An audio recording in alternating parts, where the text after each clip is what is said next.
60 हिजरी Yazid line अपने बाप के तख्त पर अपने अब्बा जान के हुक्म के मुताबिक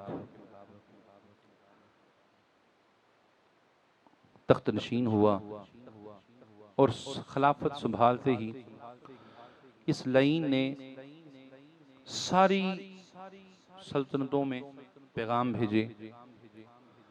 तारीख पढ़ के देख लें, सीरत इब्ने हशाम में, इब्ने खल्दून ने, तफासीर पढ़ के देख लें, सब ने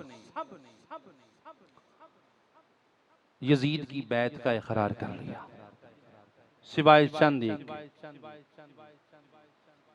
यहां पर एक बात बड़ी खूबसूरत है। अब देखें, ये पाकिस्तान में जब कोई वजीर आजम या सदर बनता है, कोई खिलाफत पे आता है, उसको अगर 55% भी वोट पड़ जाएं तो उसके लिए काफी होता है। 51% पड़ जाए उसके लिए काफी है। 49% भी ना पड़े उसको 51% उसकी जीत, और वो मुतमईन है कि मैं वजीर आजम हूं, मैं सदर हूं, मैं प्रेसिडेंट हूं। यजीद को 99.9% पड़ गए। यजीद लाइन को 99.9% वोट पड़ गए। बड़े बड़े जो मुत्तकी और परहेजगार थे उन्होंने वोट दे दिया।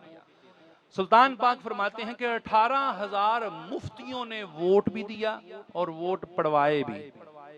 18,000 मुफ्तियों, गले में जिनके कुरान लटक रहे होते थे, उन्होंने वोट डाले भी और डलवाए भी। अच्छा, इसके बावजूद 99.9% वोट पड़ने के बावजूद यजीद मुतमईन नहीं है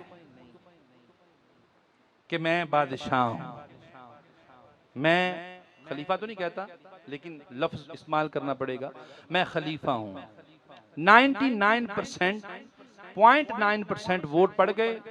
यजीद अभी तक मुतमईन नहीं है कि मैं बादशाह हूं, मैं वजीर हूं, मैं वजीर आजम, वजीर आला हूं, मैं प्रेसिडेंट हूं, मैं बादशाह हूं। अभी तक मुतमईन नहीं था। पलीद, लेकिन जानता था 99.9% एक तरफ, अकेला हुसैन एक तरफ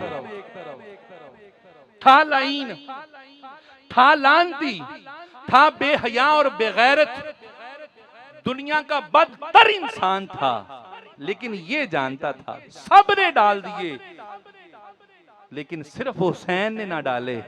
मुतमईन नहीं था, इसलिए उस लाइन ने